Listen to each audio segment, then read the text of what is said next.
Bom dia a todas as pessoas presentes. Acho que vocês me escutam bem, sim? A gente vai dar início, então, a esse momento de apoio técnico, né? Mais um apoio técnico que está sendo realizado, organizado pelo Ministério do Desenvolvimento, Assistência Social, Combate à Fome, e também a Secretaria Especial de Desenvolvimento Social do Estado do Rio Grande do Sul. Essa iniciativa, a gente pretende organizar uma série de apoios técnicos. O primeiro a gente realizou na sexta-feira passada. O apoio técnico da semana passada, vocês podem encontrar a gravação no YouTube, no canal da Rede SUAS/SNAS. Avisar para vocês que essa reunião, esse apoio técnico também está sendo gravado, que também vocês poderão encontrar no mesmo canal do YouTube. Então, essa iniciativa, como eu disse, é uma parceria da SEDES Rio Grande do Sul com o MDS, também com o apoio de agências, organismos internacionais e algumas organizações da sociedade civil. E a ideia é a gente trazer momentos de fala e de diálogo de diversos temas que interessam, né, a organização, a implementação dos alojamentos provisórios em virtude da situação de emergência agora no estado do Rio Grande do Sul. Então, hoje a gente vai ter dois importantes temas. Vou compartilhar com vocês aqui a nossa agenda do dia de hoje. Que vamos contar com a fala de alguns parceiros. Então, a gente vai começar amanhã com alguns informes, tanto do Ministério quanto da Secretaria do Rio Grande do Sul. Depois nós vamos ter uma fala da Secretaria Estadual de Saúde do Rio Grande do Sul, da Coordenadoria de Saúde Mental, sobre base única de cuidado interinstitucional para atuar em alojamentos provisórios. Em seguida, uma fala da V Voluntários, que é uma organização que trabalha com esse assunto, e vai falar um pouco para a gente sobre a gestão de voluntários. E depois teremos um momento de considerações, perguntas e respostas, que a gente vai dar prioridade às considerações, perguntas que vierem pelo chat. Então, vocês fiquem à vontade também para, desde já e durante as falas, mandarem essas considerações no chat, que a gente vai, em seguida, lendo e passando também para os nossos convidados, para a gente poder fazer esse diálogo. Acho que parei de compartilhar. Então, assim, um outro informe que é importante a gente dar, a gente vai colocar aqui no chat o link para a nossa comunidade do WhatsApp, uma comunidade que foi criada exclusivamente para os alojamentos provisórios. Então, nessa comunidade, a gente tem colocado todas as informações, orientações. É importante, quem ainda não está inserido na comunidade, possa clicar no link e já participar. E também a gente vai colocar aqui no chat o link do site do Ministério para alguns informativos que têm sido publicados também com orientações em virtude da situação atual. Então, de início, eu vou passar a fala para a Cíntia Miranda. Ela vai dar alguns informes pela Secretaria Nacional de Assistência Social, do MDS. Kélvia, a gente falou de não ter o protocolo de abertura, mas eu passo antes da minha fala para o diretor de assistência social das SEDES, que está em trânsito, que é capaz dele cair daqui a pouquinho. Então, eu passo para ele primeiro. Vai lá, Bekchara. Obrigado, bom dia a todos. Obrigado, Cíntia, aí, pela gentileza. Eu chamo Bekchara Miranda, atualmente sou como diretor do Departamento de Assistência Social do Estado, e a ideia é, de fato, não fazer disso um protocolo de abertura nessas reuniões, por se tratar de uma reunião semanal e que é uma reunião de competência técnica mesmo, né? Estou aqui no território, não só eu, aqui em Vale do Taquari, estamos aqui com a Verinha e também com a Priscila. Então, a força está toda reunida aí no Vale do Taquari. Te vejo, Carmen, aqui, também vejo a Carmen de Mussum aqui, que está aí acompanhando. A ideia é que amanhã chegue até Mussum, viu, Carmen? Fazer uma visita para vocês aí. Então, é assim que a gente está, só fazer essa fala rápida mesmo. Um bom dia, desejar uma boa agenda aí, também cumprimentar a Secretaria Estadual de Saúde aí pelo trabalho de grande relevância que tem feito e o quanto a gente tem aprendido, né, com toda essa interlocução. E a Bruna vai estar aí com vocês. Nossa, a Bruna tem trabalhado fortemente na questão dos abrigos também, do Aproxima, vai trazer informações mais atuais. E a gente, não vou nem garantir que vou permanecer, como a Cintia bem falou, que a qualquer momento a gente pode cair ou talvez ter que descer do carro para entrar em alguma agenda, tá bom?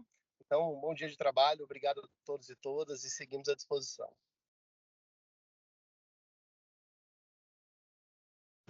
Perfeito, já que eu fui a mestre de cerimônia do BEC, eu vou continuar daqui. Meu nome é Cíntia Miranda, sou coordenadora geral do Serviço de Proteção e Calamidades Públicas e Emergências no Sistema Único de Assistência Social, aqui na Secretaria Nacional de Assistência Social do MDS. O meu informe é um pouco dizer do objetivo desses encontros e um pouco das nossas expectativas. Primeiro, o objetivo é trazer conteúdos que possam ajudar o dia a dia dos alojamentos provisórios e que possam servir como referência aí para a atuação de vocês. Então, o nome apoio técnico é o nome mais adequado, né? Então, a gente sabe que os alojamentos, as primeiras reflexões que a gente tem sobre os alojamentos são se tem água, se tem chuveiro, se tem colchão, se tem lona, mas logo na sequência a gente precisa lidar com como lidar com as famílias, como fazer encaminhamentos para a rede de proteção, como manejar conflito entre diferentes famílias, como manejar o luto nas unidades. Então, pensando em todas essas estratégias técnicas de gestão, até questões simples de gestão mesmo, né? Como que fazer o fluxo da portaria dos alojamentos para não permitir que outras pessoas entrem. Então, só para reforçar esses conteúdos técnicos, a gente está aqui junto para fazer esse momento. Esse momento a gente grava as nossas reuniões, como a Kelvin colocou, elas vão para o canal da Rede SUAS no YouTube, então vocês podem voltar a elas, verificar se absorver delas. Temos esse grupo de WhatsApp que foi criado para fomentar a comunicação. A gente tem colocado comunicações, especialmente do MDS, da Secretaria de Estado, mas a gente fez uma última reunião com a Secretaria Estadual de Saúde e a gente pretende que esse canal seja também um canal de interlocução com informações de saúde também, tá? Então, essas são as nossas principais estratégias. Para quem é gestor e trabalhador do Sistema Único de Assistência Social, a gente tem também um grupo de WhatsApp, onde a gente tem trocado já há 4 semanas bastante informação sobre todos os processos. Vocês também podem colocar aqui no chat se vocês têm algum interesse de temática que vocês acham que seja relevante para trazendo para os próprios encontros. Vocês podem colocar sugestões aí no chat durante a live, que a gente vai trocando e tirando e trazendo novos conteúdos para vocês à vontade. Esse movimento, então, é um momento que a gente vai ter toda sexta-feira, às 10h30, para dar esse movimento de apoio técnico para vocês. Lembrando também que nessa sala de reunião e interagindo com o GT, né, com o grupo de trabalho, a gente tem uma série de organizações, então esses momentos servem também de momentos de ligar, né, ligar pontes, fazer pontes, que é tão importante nas áreas de emergência também, para vocês conhecerem o trabalho um pouco que tem feito. Na última reunião a gente teve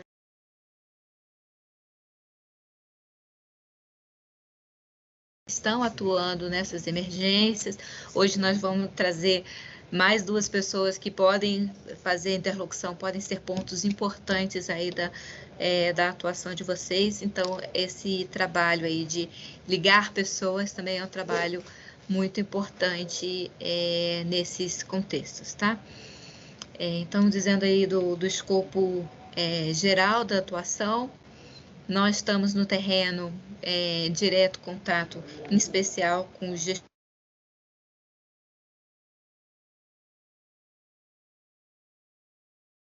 Cíntia, sua fala está cortando, não sei se só para mim ou para todo mundo. Travou, né? Tá cortando aqui também, Kelvin. Vamos aguardar se consegue retornar.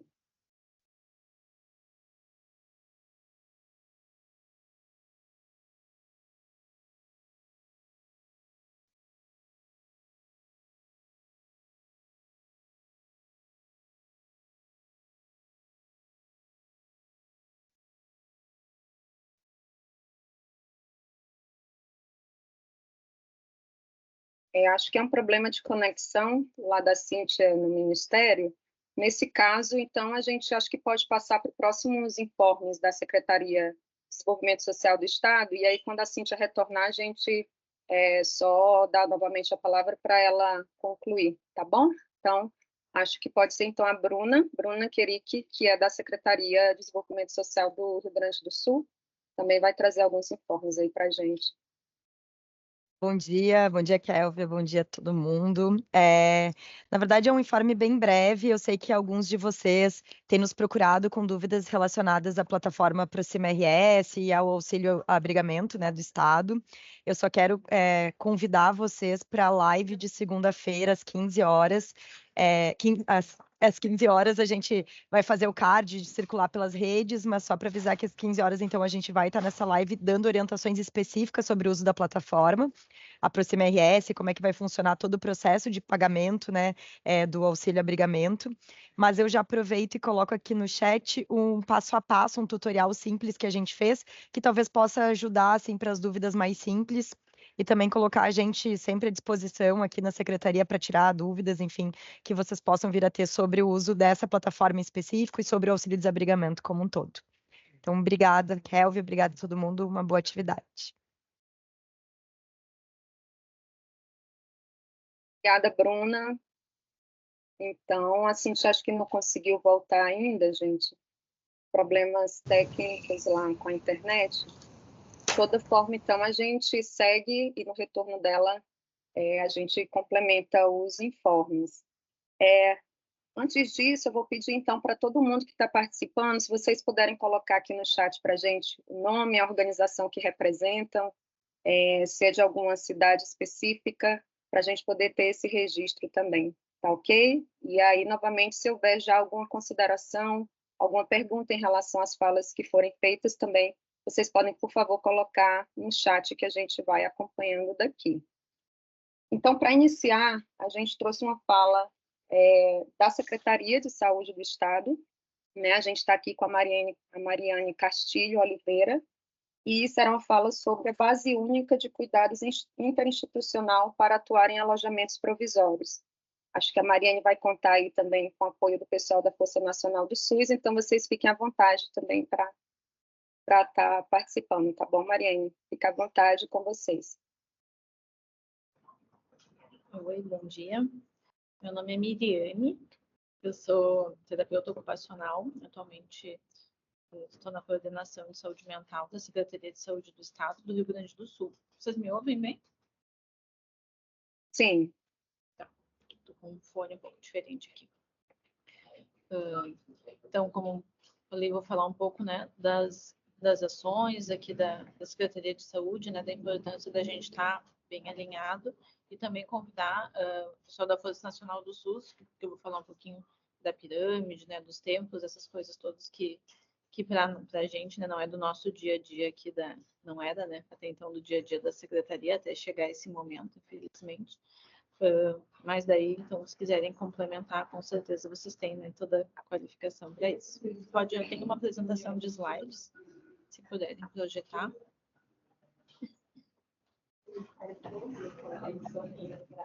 Miriane, eu tive um problema aqui no acesso ao link que você mandou.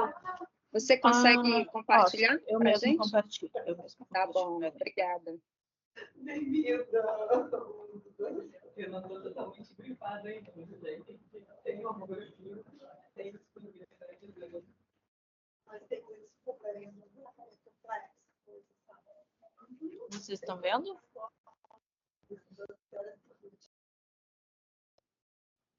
Sim, estamos vendo. Sim.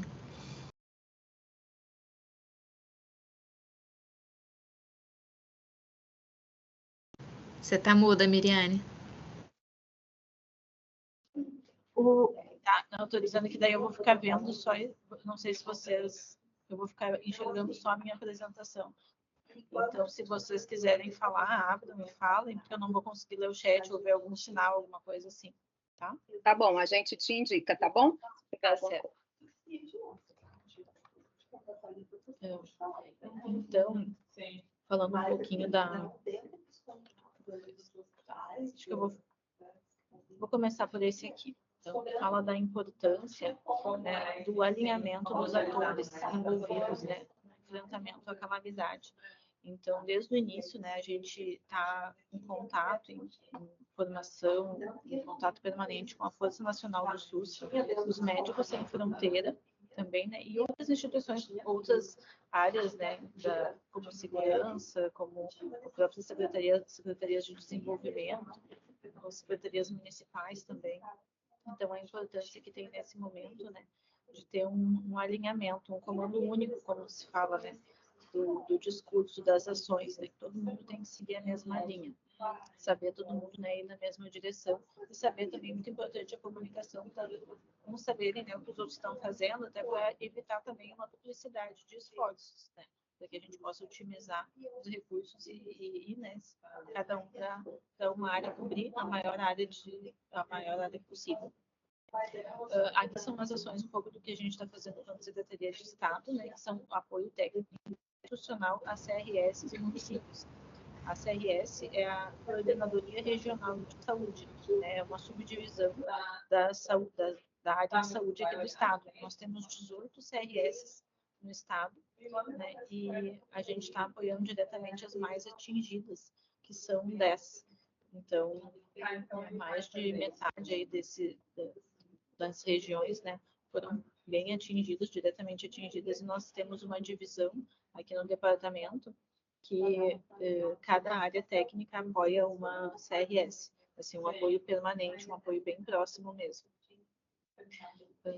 A estratégia, né, isso tudo como a gente foi aprendendo junto, né, a gente até já tinha tido alguma experiência aqui no departamento, nosso departamento é o Departamento de Atenção Primária e Políticas de Saúde, tá? E a saúde mental, ela está dentro da divisão de políticas transversais. Nós já tínhamos tido uma experiência de parceria com a Força Nacional do SUS e a Médicos Sem Fronteiras no enfrentamento de desastre em setembro do ano passado, no Vale do Taquari. E depois, novamente, em novembro, quando aconteceu novamente uma inundação lá. Então, né, como a gente tem atuado, né, os tempos do desastre são muito importantes, né? A gente saber o que fazer, o que priorizar em cada tempo. Né? Então, as primeiras 72 horas, né, que é o momento principalmente de salvar vidas, né, de ter ações imediatas, rápidas de resgate. Os 30 dias primeiros, eu não sei se a pessoa da Força quiser falar sobre esses tempos, porque acho que vocês são bem mais apropriados que nós. Pode ir tocando, Mirene, qualquer coisa que seja né, mais aprofundada, eu vou me inserindo, tá? Tá certo. Isso, Então, Miriane, a gente está te escutando, mas com um pouco de ruído e baixo. Se você puder, por favor, aproximar mais um pouquinho o microfone, acho que fica melhor o áudio, né, pra gente. Tá, vou tentar falar um pouquinho mais alto. Eu estou numa sala aqui com mais pessoas. Então, os 30 primeiros dias, né, que também é uma fase de ações mais imediatas, é uma fase de resposta, e que ainda é considerado, né, esse início, esse primeiro momento, né, onde as coisas ainda vão estar, né, mais em organização, né, ainda vai ter esse efeito dessa desestruturação que aconteceu, ações rápidas, né, ações presenciais, né, ações em loco. E os 90 dias, né, os 13 meses após o início do resgate, do desastre, que vai ser, daí já começar a pensar ações de reconstrução, né? Vai acontecendo um processo de assimilação, né, por todos os envolvidos do que aconteceu, e começa a conseguir se pensar a reconstrução. Vale a gente pensar juntos uma questão importante, que é o quanto personalizado precisa ser esse olhar para as diferentes regiões, né? Porque, por exemplo, alguns lugares se volta um pouco no tempo, é quase como se tivessem começado de novo, de alguma forma, os 30 dias, com a recorrência das situações. Então, a gente vai ter cenários diferentes que vocês vão encontrar aí, dependendo da região de atuação, né? O Vale do Taquari começou antes do que a região metropolitana, tiveram de novo uma enchente na sequência 11, 12, 13 por ali, dependendo da região, eles tiveram que voltar um pouco no tempo. Então, a gente tem uma questão dos tempos que acaba não sendo tão rígida, mas que vale pensar um pouco mais personalizado, dependendo do local em que vocês forem se inserir, dependendo, né? É pensar que algumas famílias que chegaram lá no dia 1, no abrigo, talvez tenham saído até o dia 10, mas tiveram que retornar. Então, tem um cenário aí muito, muito individual em cada região. Eu acho que é uma característica, né, que a gente lê, né, ouve falar também de atuação em outros desastres, outras experiências, acho que é uma característica do que aconteceu aqui, que é uma extensão muito grande e também essa duração, né, essa questão do tempo, né, tinha no início, né, a gente, das semanas, às vezes aqui a gente dizia que parecia que estava sempre no dia 0, estava sempre no dia 1, né, porque em cada local, como a gente olhava todo local do estado, parece que cada dia tinha uma alerta em uma região diferente, né, cada dia isso ia recomeçando em alguma parte do estado. Então, acho que é uma característica do que nós vivemos aqui, né, essa questão do tempo e da extensão também, né, que acho que torna algumas coisas muito particulares, assim, do que a gente está vivendo, né, em relação a outros locais que já sofreram outros desastres. Então, daí depois a gente pensa 6 meses em relação ao início do desastre, né, que seria também conseguir colocar em ação, né, o que se planejou na fase de reconstrução, e depois 1 ano após o início do desastre, que seria a consolidação da reconstrução, né, como um fechamento de um ciclo, né, para esse período. Um dos enfoques, né, que a gente tem que ter, pensando no apoio psicossocial, é a disseminação de conteúdos técnicos, né, de SMARTs, de saúde mental, né, enfrentamento das situações de desastre.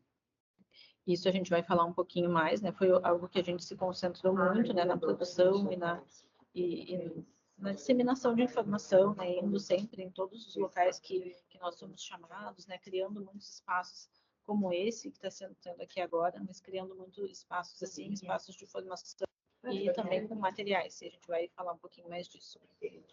A gente aqui se pensou também em mapear as necessidades de RH, né, e pensar como suprir, né, como auxiliar nesse reforço, né, e daí isso tanto com o auxílio, né, das instituições humanitárias, como a Força Nacional do SUS, os Médicos Sem Fronteira, mas também com os voluntários, né, que foi algo que foi necessário, né, porque dado o tamanho, né, da catástrofe, não existiria algo público, né, um recurso suficiente, né, para tamanha tragédia que aconteceu. Então, também, uma das questões foi a criação dos bancos de voluntários, mas também depois, em seguida disso, criar outras estratégias mais estruturadas, né, como a gente vai falar um pouquinho mais depois. Também tem a articulação com o Ministério da Saúde, né, principalmente como a gente tem se articulado muito com o DESMAD, né, que é o Departamento de Saúde Mental, Álcool e Drogas, do Ministério da Saúde. Eu vou voltar aqui, então, nesse slide para falar um pouco de como que acontece, como que a gente enxerga, né, como que a gente tem aprendido aqui junto com o pessoal, que é se dar a questão de saúde mental na sociedade, né, como um todo, quando acontece, né, um evento desses. Então, 80% da população, essa é a pirâmide de IASC, tá, gente? E a gente pode enxergar, né, a gente pensa que dentro dela está toda a população atingida, ou seja, toda a população que mora naquele lugar que foi atingido. Para 85%, né, dessa população atingida, eles vão, claro, né, vão ter sintomas como angústia, alterações de sono, alterações de apetite, tristeza, uma maior labilidade emocional, irritabilidade, né? Esses sintomas que são esperados, né? Sintomas assim, e algum nível um certo sofrimento, né? E que é esperado e compreendido pelas perdas, né? Que aconteceu, pelos eventos assim, né? Que essa pessoa passou. Então, para 85% da população, esses sintomas vão existir, né? Essas pessoas vão passar por isso, mas com suporte da rede tradicional de solidariedade, com o suporte da família, dos amigos, dos vizinhos, de líderes comunitários, né? Líderes espirituais, né? padre, o pastor, né, o líder de qual seja lá qual espiritualidade, né, que essa pessoa seguir, com essa rede, né, da maior parte da população, isso vai ser o suficiente para conseguir que esses sintomas vão passando, né, também com a própria resiliência que as pessoas têm, que em algumas semanas, né, isso vai passando, a gente vai conseguindo se adaptar e vai conseguindo voltar, né, para o nosso eixo, nosso equilíbrio, como já era, né, a nossa vida, pelo menos psiquicamente, né. Então é muito importante, né, a gente pensar, a gente vai falar um pouco mais também disso, de fortalecer, né, de criar espaços para que se fortaleça essa rede, né? A gente fortalecendo, né, vínculos familiares, fortalecendo serviços comunitários, as questões culturais, né, os espaços culturais, pensar nos espaços onde as pessoas se reúnem, a gente fortalecendo isso, né, a gente vai estar atingindo e promovendo saúde mental para uma grande parte da população. Pensar que, só para a gente pensar um pouco no dia a dia de vida das pessoas aqui, vejam que a gente está dizendo que é fortalecimento de vínculos anteriores ao desastre, que vai fazer muita diferença nesse momento, né? Eles conseguirem enxergar o que já existe, mas que talvez esteja muito difícil de ser acessado pela desorganização interna que as pessoas ficam.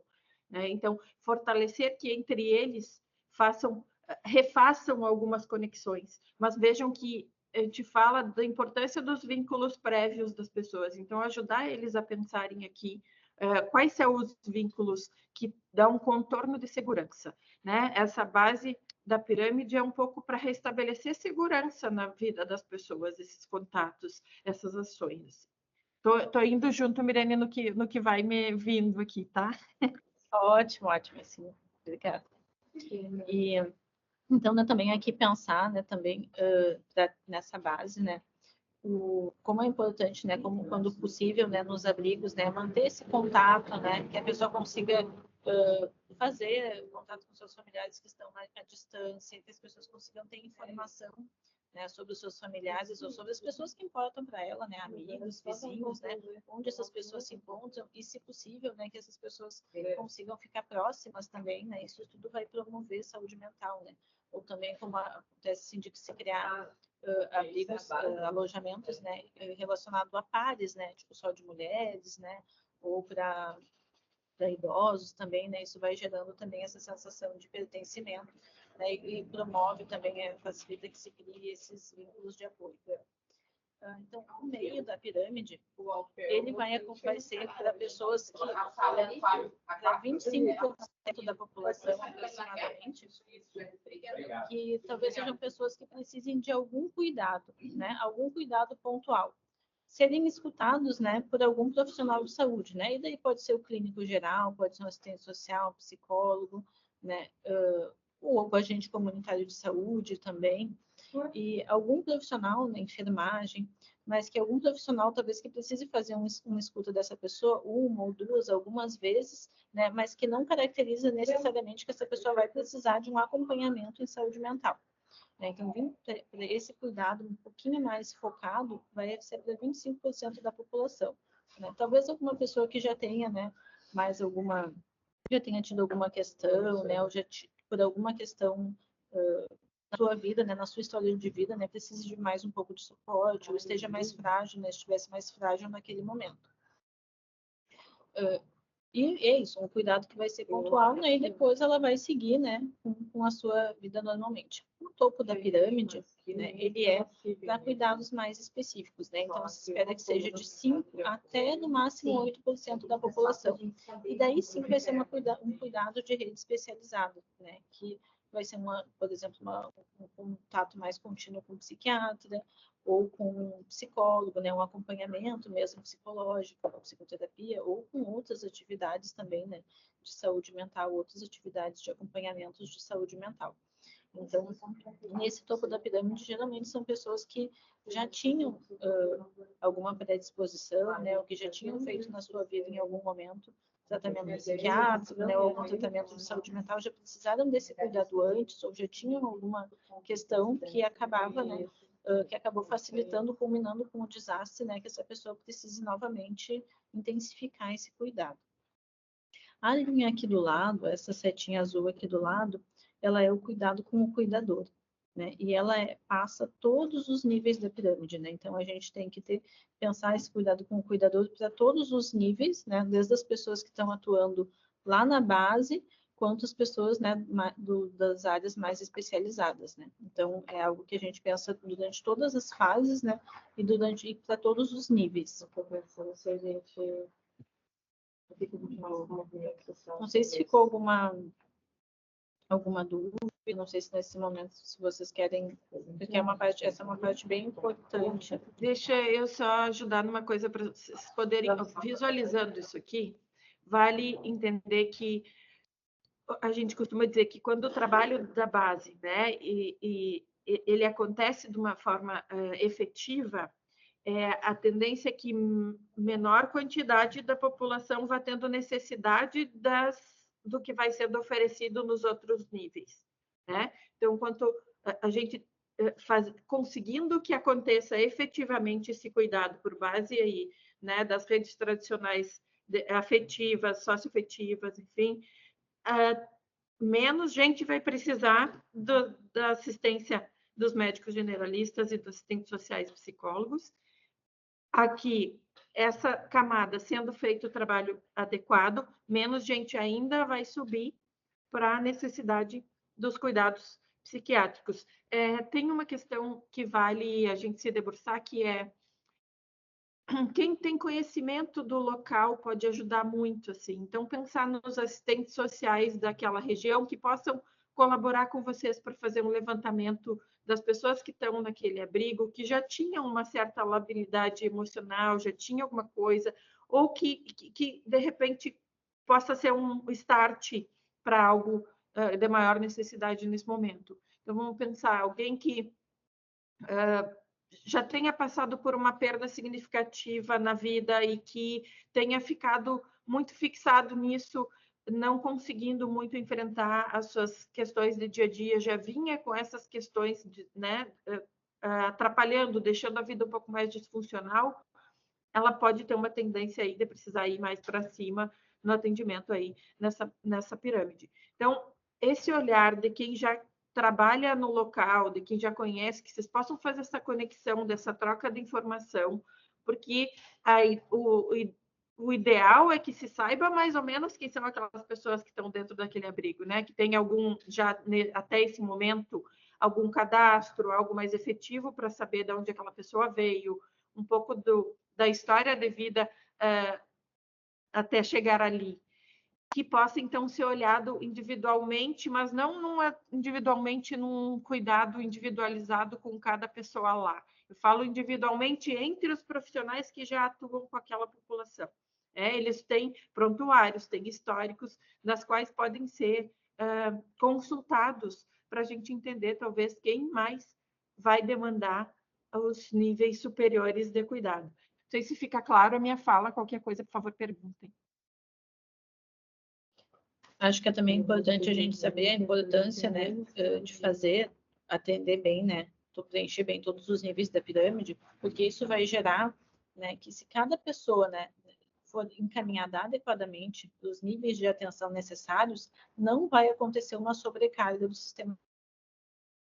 Se for o contrário, né, por exemplo, se a cada sintoma, cada vez que alguém chorar ou ficar, né, ansioso, tiver sintomas de ansiedade, né, que são esperados também nesse momento, quiser procurar um serviço especializado, provavelmente vai haver um inchaço, um colapso, né, dessa rede especializada, e daí quem realmente mais precisa não vai conseguir.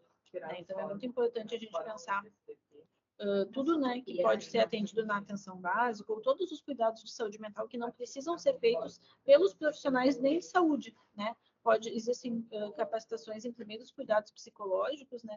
E a gente pensar, então, que aquela pessoa ter as suas necessidades básicas atendidas, né? Como ter a sensação de segurança, ter alimento, ter água potável, ter acesso, né, às pessoas da sua família, né? Ter conforto, ter uma estrutura de rotina, né? Tudo isso é estruturante de saúde mental. Ter a sensação de acolhimento, né? A sensação de que tem alguém no local onde ela está, né? Alguém de referência que cuida daquele local, que pode escutar ela se ela precisar, que pode ajudar ela, né? Em algum momento de necessidade, ou que se for, né? Se ela precisar, ela vai ser acolhida mesmo pelos seus pares, né? Pelas pessoas que estão à volta, ou que alguém, né, na sua rede de apoio vai conseguir atender, né? Ajudar ela em algum momento que ela precise, seja por um suporte emocional, uma escuta sensível. Tudo isso é o promotor de saúde mental, né? Então pensar que também que a saúde mental vai passar como um todo, né? Não é por acaso que aqui na Secretaria de Saúde ela fica dentro da divisão de políticas transversais, né? Porque ela é transversal a tudo, né? A tudo na vida. Então a gente pensar a importância da gente promover saúde mental em todos os espaços e não só nos, né, nossos espaços institucionais de saúde, né? Não só nas casinhas, literalmente, né? No posto de saúde, mas em todos os locais, né? Pensar todos nós como agentes de promotores de saúde mental. E que daí, para que realmente o cuidado específico fique, né, para quem realmente precisa. Então, vou passar um pouquinho. Só vou pedir para que vocês olhem que ali tem um quadradinho que fala das equipes multi de saúde mental na APS. A gente vai falar um pouquinho mais disso e depois eu vou voltar aqui na pirâmide se precisar. Aqui são algumas ações que nós temos no nosso plano de apoio psicossocial do Estado, né? Pensando no plano que nós fizemos no plano de Secretaria Estadual de Saúde do Estado. A primeira ali é aquela que está relacionada com aquele quadradinho que eu falei do slide anterior, né? Nós criamos, né, uma portaria que destina 18 milhões, que tem 12 milhões, né, 12 milhões de reais para a contratação de profissionais multidisciplinares com experiência em saúde mental para atuarem na atenção primária em saúde, ou seja, nos postos de saúde, né, no postinho, né, o nível primário, né, da atenção, o nível mais básico da atenção. Então, foram identificados municípios prioritários, né, que estivessem com um estado de calamidade decretado e homologado pelo governo, e que tivessem, a partir de 100 pessoas abrigadas ou que tivessem tido óbito, pelo menos um óbito. Então, esses foram os critérios, né, para os municípios serem contemplados com um recurso para a contratação de equipes multiprofissionais. Essas equipes também, cada município ganhou o número de equipes conforme o seu número de habitantes, né? Então, essas equipes, e a gente tem feito diversas formações com os gestores, né, e técnicos dos municípios para que eles entendam o papel dessas equipes, né, na saúde, que vai ser algo novo, né, não é para fazer algo que já existia no posto, que é essa reconstrução comunitária. Então, essas equipes vão ter o foco de fazerem atividades coletivas, né, de fazerem, identificarem o que existe de potencial, o que é importante, o que faz, né, as pessoas se conectarem naquela comunidade e fazerem ações coletivas e comunitárias. Então, são profissionais de saúde mental que vão estar na APS. Por isso que eu falei que essas equipes, né, elas vão estar atuando nesses dois níveis da pirâmide. E também botei a setinha ali, porque vai ser algo muito importante de se conectar. Então, se vocês souberem que tem essas equipes perto da região de vocês, né, e se vocês estão atuando em abrigos, provavelmente vai ser, né, tem relação com os alojamentos, provavelmente vai ser um município que é afetado, então provavelmente um município que vai ter sido contemplado com esse recurso, para que né, para vocês saberem se tem essas equipes perto da região de vocês e articular, né, pensar junto com os gestores, ou com o posto, ou contratar esses profissionais, quando eles já tiverem sido contratados e já estiverem em atuação, para pensar juntos, né, como que pode ser a atuação deles, né, como que pode todo mundo, né, somar esses esforços e atuar nessa mesma linha. Então, uma das nossas ações, né, é apoiar a rede de atenção psicossocial, né, a RAPS, a gente vai falar um pouquinho mais disso depois, né, então a gente tem feito o levantamento das perdas, estruturas e equipamentos disso, né, tentando apoiar né, pensando em estratégias para apoiar eles. E ali também onde tem uma setinha, que é onde fala diretamente, né, dessa articulação intersetorial nos territórios, né, com atenção nos alojamentos provisórios e áreas mais afetadas. Então, acho que é justamente assim, mostrar que a gente já tem, né, aqui isso como uma diretriz, né, e a importância também, então, né, de a gente conseguir estreitando esse diálogo como a gente está fazendo agora. Então, um mapeamento de instituições e entidades que estão atuando e que potencialmente podem apoiar os alojamentos, né, para fortalecer as redes de suporte social. Ali junto à CRS, que nós fazemos, que é esse nível de atuação, mas também fala da importância que isso aconteça em nível municipal. Né? Então, aqui nós apoiamos as CRS, que é esse nível da região de saúde, e a CRS apoia os municípios. E os municípios, né, então, deveriam buscar também fazer essa articulação entre o desenvolvimento social e a saúde. Ali também acho que é importante colocar que é o alinhamento das estratégias intersetoriais para os comitês estaduais de promoção, Comitê Estadual de Promoção da Vida e Prevenção do Suicídio, né? Esse comitê, ele é intersetorial, então ele é conduzido pela saúde, mas ele tem diversos atores de diversas áreas, né, de outras secretarias, e ele tem comitês municipais, né? Ele promove a articulação de comitês municipais, então é uma coisa importante também de ver se no município de vocês existe um comitê municipal de promoção da vida e prevenção ao suicídio, e daí ter contato, né, com pensar as ações que eles estão fazendo, né, ou se vocês podem se inserir, inclusive, enquanto desenvolvimento social, nesses comitês. Aqui falar um pouquinho do papel, então, dessas equipes múltiplas, né, que acho que eu já falei, mas é isso, então, fazer ações comunitárias que fortaleçam o sentimento de pertencimento da comunidade, né, uma construção a partir da vida. Isso norteia, né, essas equipes multiprofissionais, mas acho que é importante isso para nortear todas as atividades, né, todas as atividades que forem feitas, né, pensando que todas as atividades que forem feitas nesse sentido vão promover saúde mental.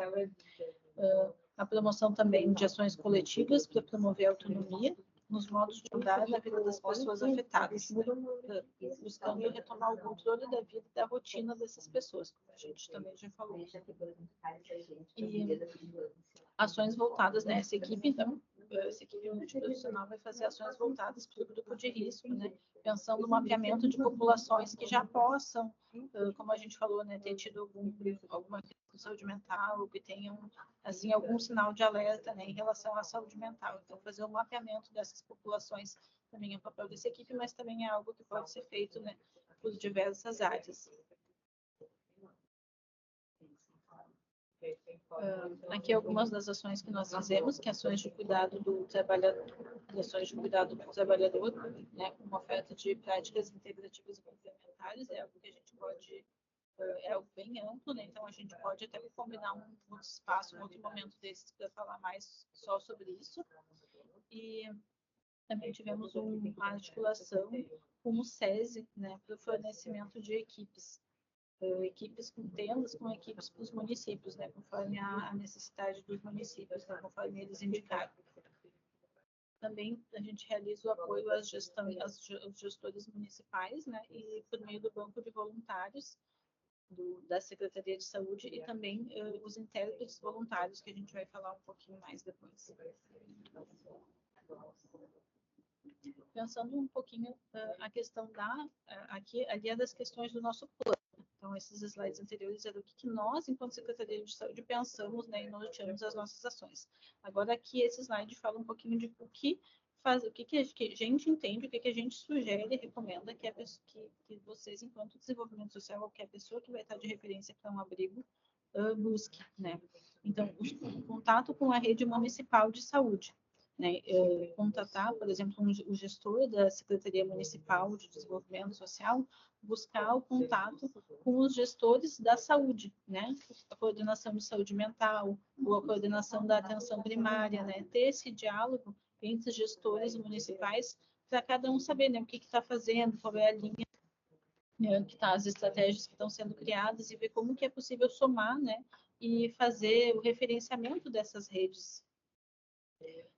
A articulação, né, com a atenção primária de saúde e rede especializada, né? Então é muito importante que cada alojamento, cada local, e daí isso vai ser feito nessa conversa, né, que foi estado ali no item acima, tenha, por exemplo, uma rede, né, saiba como é que atua, como é que que a UBS ou o posto de saúde mais próximo pode auxiliar. né? A gente fez uma nota técnica, tem notas técnicas da atenção primária à saúde e também da saúde mental, indicando que a UBS, né, o posto de saúde, desloque, né, dê uma atenção em loco para os alojamentos, né, deslocando uma parte da equipe, né, nos abrigos maiores, ficar talvez uma equipe fixa, né, ou nos abrigos menores ter algum vínculo assim de passar alguns dias na semana, né, ou de algumas horas ir nesses locais para ver, né, quais as necessidades de saúde que estão aparecendo ali.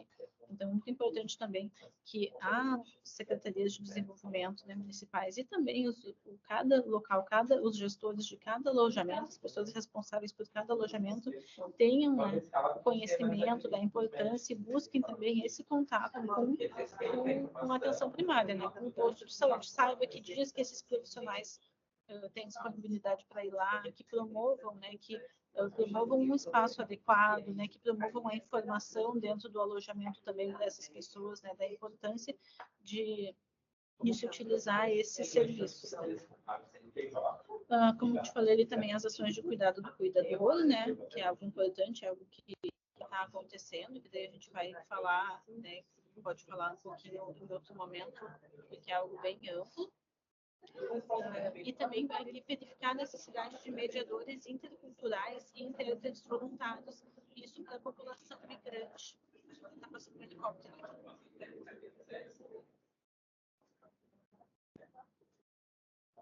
Se vocês já não estavam me escutando muito antes, agora dei até uma pausa, porque passou um helicóptero aqui, estava bem barulhento. Mas, então, para a população migrante, né, que é uma população também que precisa de muito mais atenção, né, de um pouco mais de atenção, porque talvez, né, sem alguns recursos eles não consigam acessar nada, né, porque talvez não consigam nem entender as informações que estão sendo passadas, né. Existe no nosso banco de voluntários da Secretaria Estadual de Saúde a opção de intérpretes voluntários. Então, o município pode solicitar para esse banco de voluntários, né, se tem disponível, se tem um voluntário para ser intérprete, né, e da língua que for necessária, né, daí por isso que tem que ser feito um diagnóstico, né, de naquele alojamento. Tem imigrantes, tem população migrante?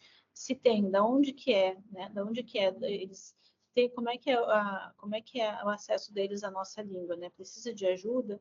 E se precisa, qual é a linguagem, qual é a língua, né, qual o idioma que precisa de alguém que possa ajudar? Então, isso é algo bem importante de se pensar, né? E daí de entrar em contato. E daí depois também tem outro recurso, que é os mediadores culturais. Que daí vai ter ali depois o link onde vocês podem olhar mais sobre isso, né? Que é um trabalho mais amplo que o intérprete voluntário, né? Que faz esse trabalho de, não só de falar, né? Não só de fazer a interpretação do que está sendo dito, mas é uma ponte para um apoio, faz a mediação da cultura local também. Né, da nossa cultura para deles e o vice-versa. Esse slide Vou aqui... dizer para vocês que é super importante pensar nisso para conseguir conversar com os migrantes, porque faz muita diferença, muita mesmo, sim. Às vezes até não tem o mediador intercultural ou intérprete voluntário que seja cadastrado, disponível naquele momento, mas entre eles próprios, né, se vocês forem chegar para conversar, pedir uma ajuda. Olha, quem que pode ajudar aqui para eu entender melhor, né, as questões de vocês? Quem que pode me ajudar um pouco com a interpretação com algumas pessoas com as quais vocês possam não conseguir se comunicar de uma maneira adequada? Eles são super solícitos no geral nessa ajuda, mas faz muita diferença, assim. Então, não se constranjam também de fazer essa solicitação, de chegar e dizer, olha, a gente gostaria de ajudar, mas conseguiu vir com o intérprete, quem de vocês pode nos ajudar aqui? E eles gostam muito de fazer essa ajuda, é algo que também se sentem úteis ajudando a própria comunidade deles que está ali, passando por aquela situação junto.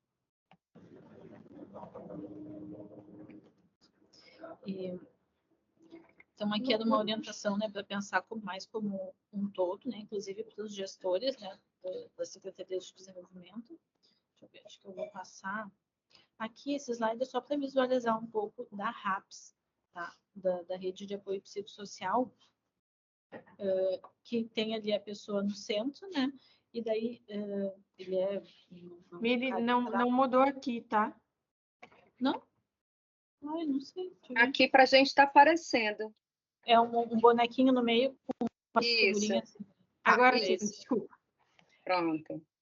Então, a RAPS, né, só para mostrar, assim, falar mais visualmente, que ela tem vários, composta por vários níveis de atenção, né, e por vários atores, como, por exemplo, os serviços de urgência e emergência, a atenção hospitalar, né, também a atenção residencial de caráter transitório, que é as unidades de acolhimento, ou as comunidades terapêuticas, que também estão nesse nível, a DESINST, né, e os CAPs, que são a parte especializada. Mas queria focar ali naquele quadradinho que está do lado, né, que tem ali o consultório na rua, oficinas terapêuticas, acompanhantes terapêuticos e uma casinha, né, escrito ISF, que é a Estratégia de Saúde da Família, ou UBS, na Unidade Básica de Saúde, que aquele quadradinho representa a atenção primária.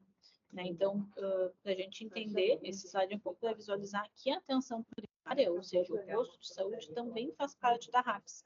Né? E ela também faz parte, ela está integrada com a RAPS. Né? Os CAPs, eles fazem um matriciamento, né? Existe um contato dos CAPs com algumas unidades de saúde para discutir casos, né? Para dar o apoio que aquela equipe precisa para entender, para atender as questões de saúde mental. E daí é importante também todo mundo entender isso para aquilo que a gente falou antes na pirâmide, para que as pessoas sejam direcionadas conforme a sua necessidade, né, corretamente dentro da rede, para não sobrecarregar um nível ou outro. Né? Por exemplo, que nem a rede de urgência e emergência. Né? Por exemplo, não sei se vocês já aconteceram, mas se vocês forem, por exemplo, numa emergência com uma dor de garganta, né, vai ficar muito tempo esperando, né, vai ficar assim, não é o local certo, né, para aquele lugar que é para atender uma pessoa que está, né, acontecendo um infarto, né, ou está com uma fratura exposta, né, uma situação de realmente emergência. Na saúde mental é um pouco parecido, né, então a rede de urgência e emergência faz parte, mas depois a gente vai falar um pouquinho, por exemplo, em que situações que realmente deve acessar, procurar uma ajuda imediata. Pensando, então, o apoio psicossocial, pensando mais a comunidade, né? O alojamento, digamos assim. Né? Se eu estou pensando esse alojamento individualmente. O que a gente... Aqui são algumas contribuições que a gente tem visto, né? Nesse processo todo, coisas que a gente ouviu da equipe, dos municípios, né? Coisas que a gente tem visto, assim, bem do real, assim, né? Da vida real. Então, muito importante preservar o espaço individual, né? A Débora nos fala muito disso também e a gente vai e consegue, né, ver muito na prática como a sensação de estar exposto o tempo todo, né? Pode ser, assim, dar uma sensação de insegurança, né? Uma ansiedade. E como ter alguma coisa que divida, né? Que proteja visualmente um lençol, um tapume, né? Alguma divisória que marca que aquele é o meu espaço, né?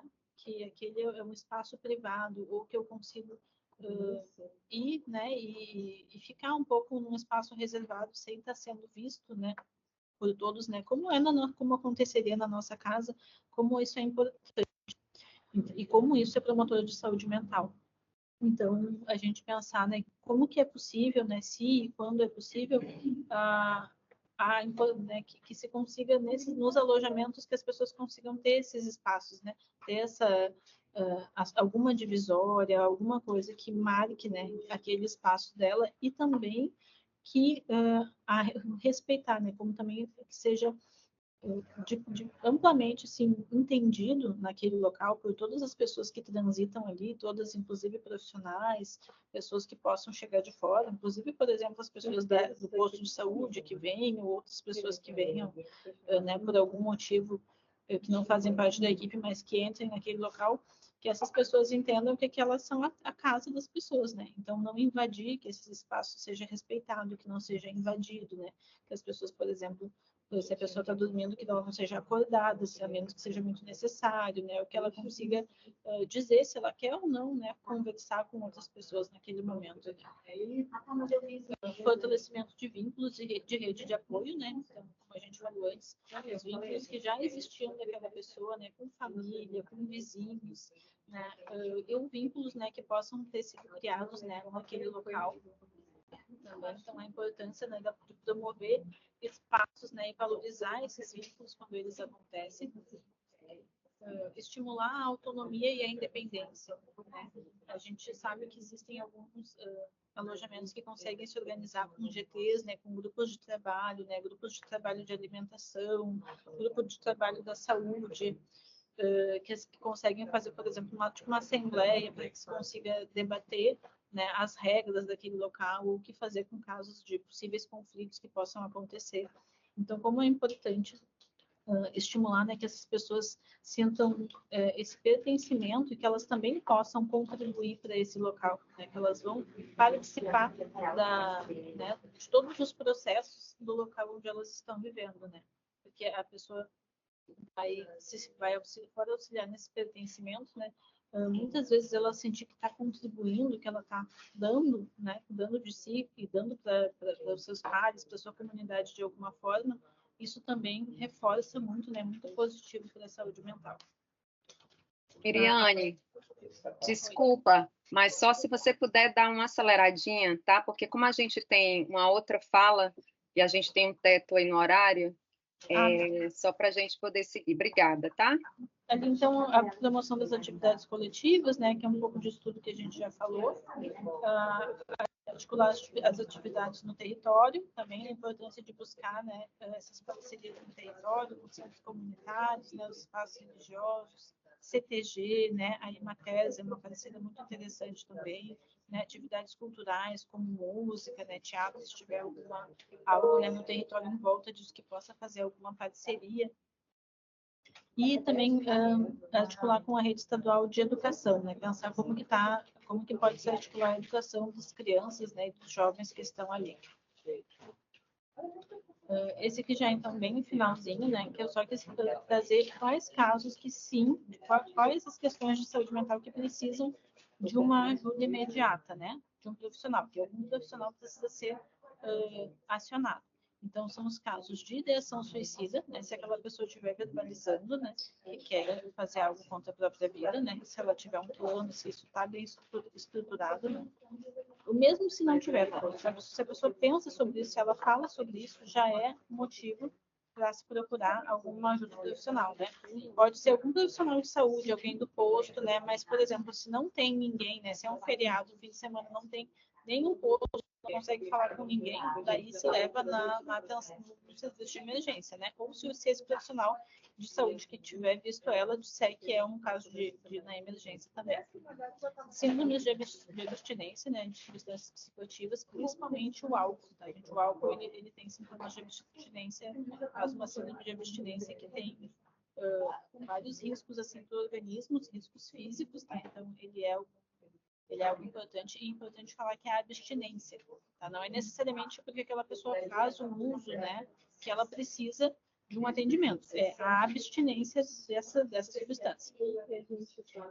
Sintomas psicóticos, né, que são se a pessoa está vendo coisas, ouvindo vozes, né, delírios, né, acreditando assim, em algo que, né, por exemplo, que acreditando, o delírio é muito comum, o delírio de grandeza, que a pessoa, sei lá, acha que tem que é Deus, ou que foi um enviado de Deus e que deve fazer alguma missão, e daí é algo que pode colocar ela em risco, né? Nesse sentido, né? Algo que sempre tá ligado com o risco. E o risco de auto e heteroagressão, né? E se essa pessoa tá verbalizando que planeja agredir alguém, né? E isso está, né, associado, claro, com alguma questão, né, de saúde mental, ou se ela está se agredindo, né? Agredindo a si mesma. Então, essas são as questões para se procurar uma ajuda imediata do profissional, né? Que daí podem ser o caso também de uma emergência. Aqui algumas formações que a gente fez, tá? Eu vou botar os links todos ali no chat para vocês verem depois, e tá todos no canal da Atenção Primária em Saúde do YouTube. E esse aqui são os Linktrees que reúnem todos os materiais que a gente tem produzido enquanto políticas de saúde, né, de diversas áreas. Tem o que é da saúde, da atenção primária, e dentro desse azulzinho, primeiro aqui da atenção primária, tem um item que leva para todos os materiais da saúde mental. Esse do meio é só para população migrante, refugiados, apátridas. Então, ali vai sim encaixar mais sobre a questão dos intérpretes voluntários e dos mediadores culturais e outros materiais muito importantes, como materiais traduzidos também para outras línguas, né, informações relevantes para agora para essa situação de desastre. E o CBs, que é sobre a proteção das crianças, né, crianças e adolescentes. Então, ali também vai ter vários materiais. Entrando naquele azulzinho, eles conseguem chegar naqueles outros dois também. Eu vou botar ali, é um Linktree, tá? Se quiserem, assim, é só copiar esse arroba no site do Linktree também, dá para achar. É isso. Muito obrigada. Obrigada, Miriane. Obrigada, Eu Adriana. vou colocar, gente, no chat também um link que leva para os materiais que a gente tem produzido pelo Ministério, uma série de né, cartilhas, vídeos, que pode ajudar, tem inclusive sobre crianças e adolescentes em abrigos. Talvez possa colaborar também, para quem ainda não conhece, é algo a mais ainda, além do que a Miriane já passou, para vocês poderem dar uma olhada aí se colabora. Obrigada, Adriana. Sempre bem-vindo, tá? Pode colocar aí no chat, sim, para a gente agradece a vocês. A gente está com algumas considerações aqui, comentários, perguntas no chat, mas acho que a gente deixa para um momento após a próxima fala, a gente faz um momento único, então se vocês puderem permanecer com a gente agradece, tá bom? Então a gente passa agora para Mariana Serra. A Mariana, ela está representando a organização V Voluntários e vai conversar um pouco com a gente sobre a gestão de voluntários, né, nesse contexto todo dos alojamentos provisórios. Obrigada, Mariana, pela tua participação. Fica à vontade. Kelvia, querida, obrigada a você, obrigada a Cíntia, o Bechara, que estamos desde o início, né? Lembro do dia que a gente se reuniu ali no Tecnopuc e eu fiquei muito feliz, satisfeita em ver toda essa coordenação e a organização, tanto do MDS, da Secretaria Especial de Desenvolvimento Social do Estado, como isso é importante e dizer o quanto nós estamos aqui abertos a essa cooperação e colaboração com todos e todas que estão aqui hoje presentes. Eu vou compartilhar minha tela para vocês, mas acho que assim como a Miriane, eu também acho que não vou conseguir ver vocês enquanto eu estiver compartilhando. Então, eu vou compartilhar qualquer coisa, se vocês não estiverem vendo, me sinalizem que eu paro aqui, tá? Eu vou... Deixa eu ver se eu consigo aqui com o Teams.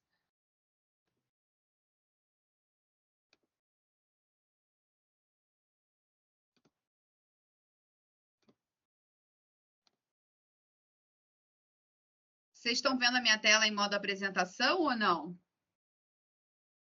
Estamos vendo, mas não ainda em modo apresentação, Mariana. Tá, então peraí que eu vou fazer o seguinte. Vai ficar melhor? Já sei o que eu vou fazer.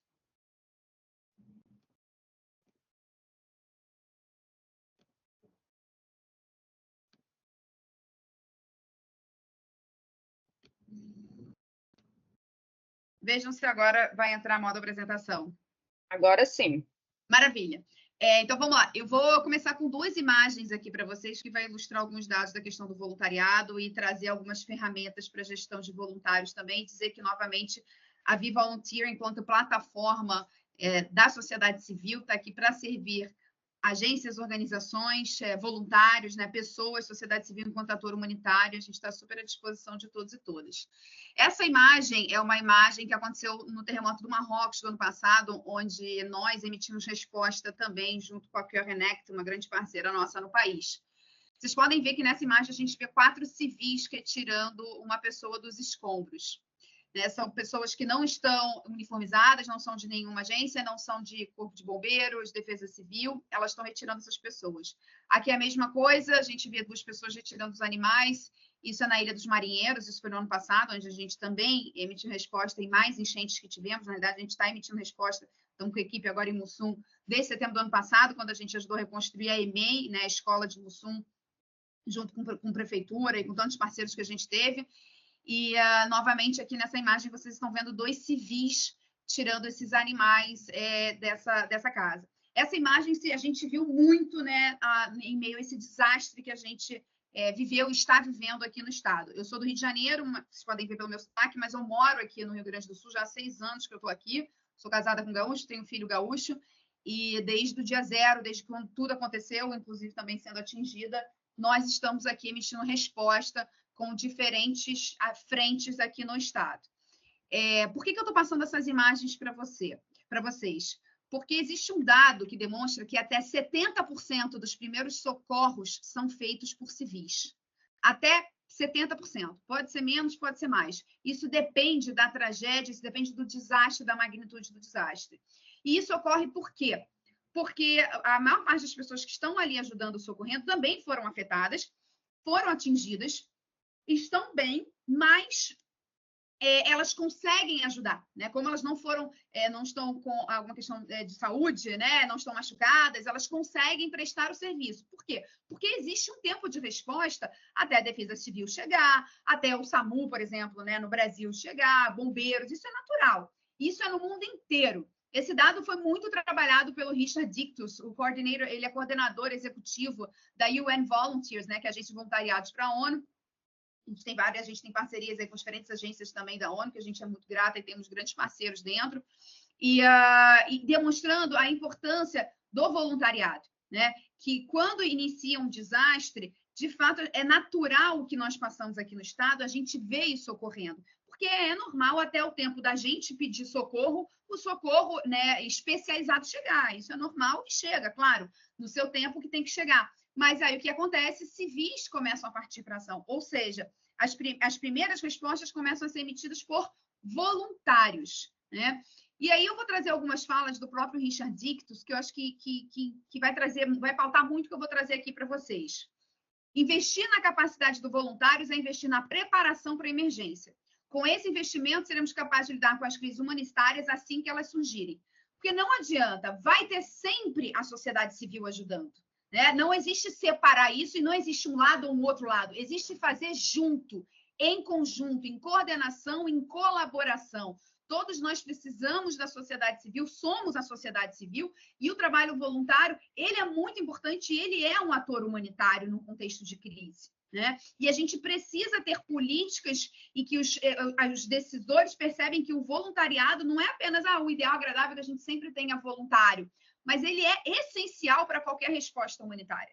Ele é necessário, até porque a gente precisa dessa ajuda. Vai faltar, muitas vezes, ajuda. Vai chegar um momento que vai faltar voluntário. Tenho certeza que todos que estão em abrigo devem estar tendo com problemas não só na gestão do voluntários existentes, mas na falta de voluntários, que no pico da crise emergencial se tem muito, mas depois esses voluntários somem. Né? Isso é natural, isso é no mundo todo também. Né? Hoje a VV tem operação em mais de 20 países. A gente está aí, continua a cooperação na Ucrânia, por exemplo, onde já tive algumas vezes, e as dificuldades que a gente tem para conseguir nos abrigos também voluntários lá é a mesma coisa. Então, isso não é uma característica do que está acontecendo agora, que a gente está recebendo muito, né, coordenador de abrigo pedindo ajuda.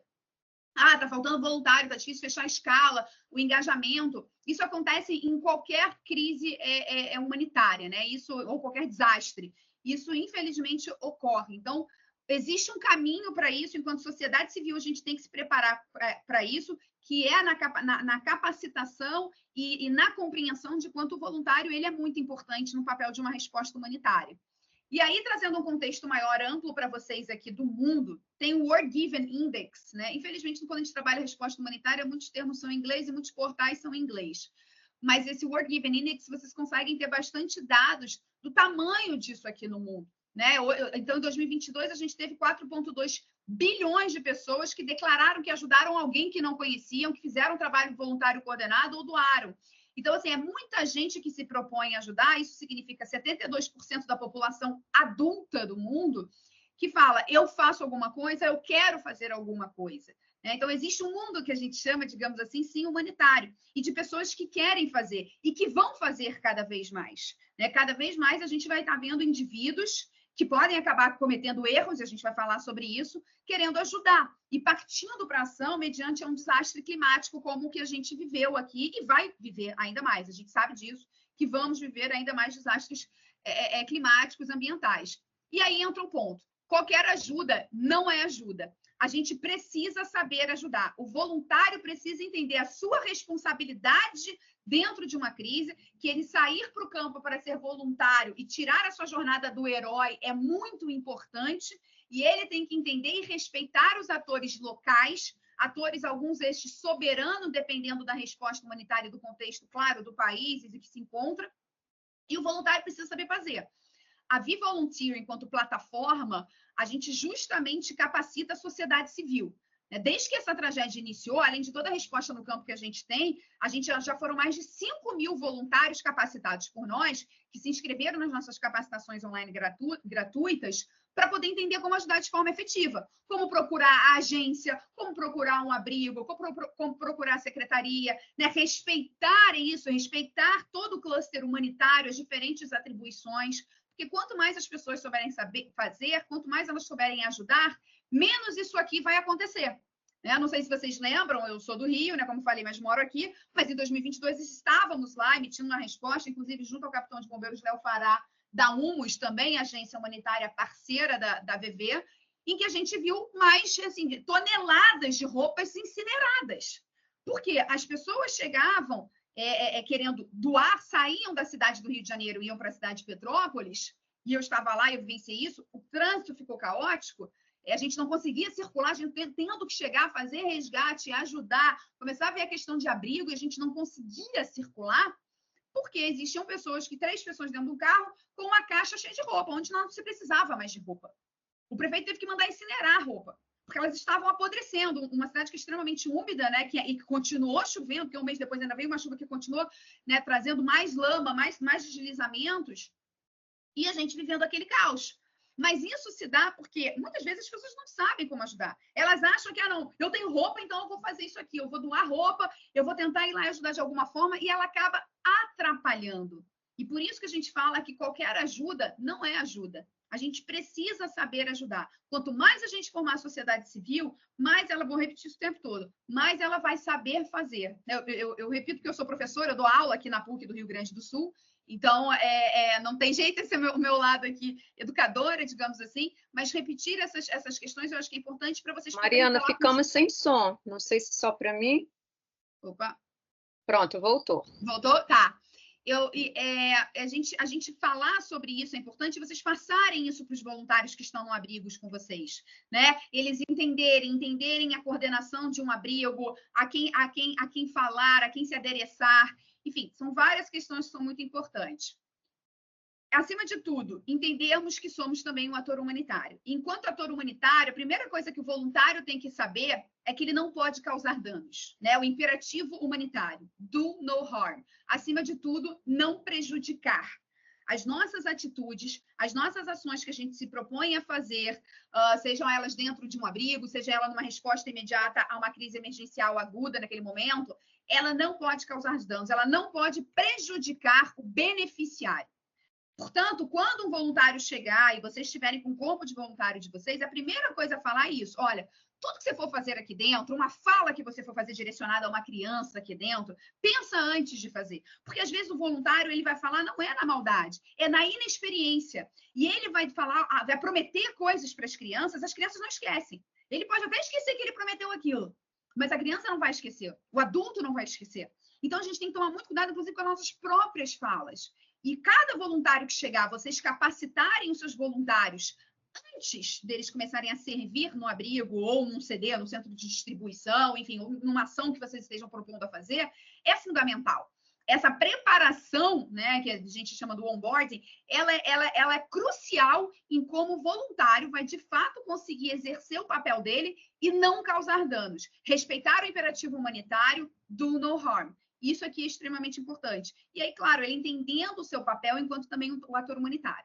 Para além disso, existem diferentes princípios humanitários, mas existem 4 princípios básicos que permeiam a maior parte das agências humanitárias no Brasil e no mundo, e, claro, permeiam o nosso trabalho, mas, acima de tudo, ele tem que permear o trabalho do voluntário. Então, quando o voluntário chegar, vocês capacitarem eles, treinarem eles para os abrigos, não só as atribuições, mas trazerem a importância do beneficiário no centro, de não causar danos, vocês têm que trabalhar ao menos os princípios básicos da resposta humanitária.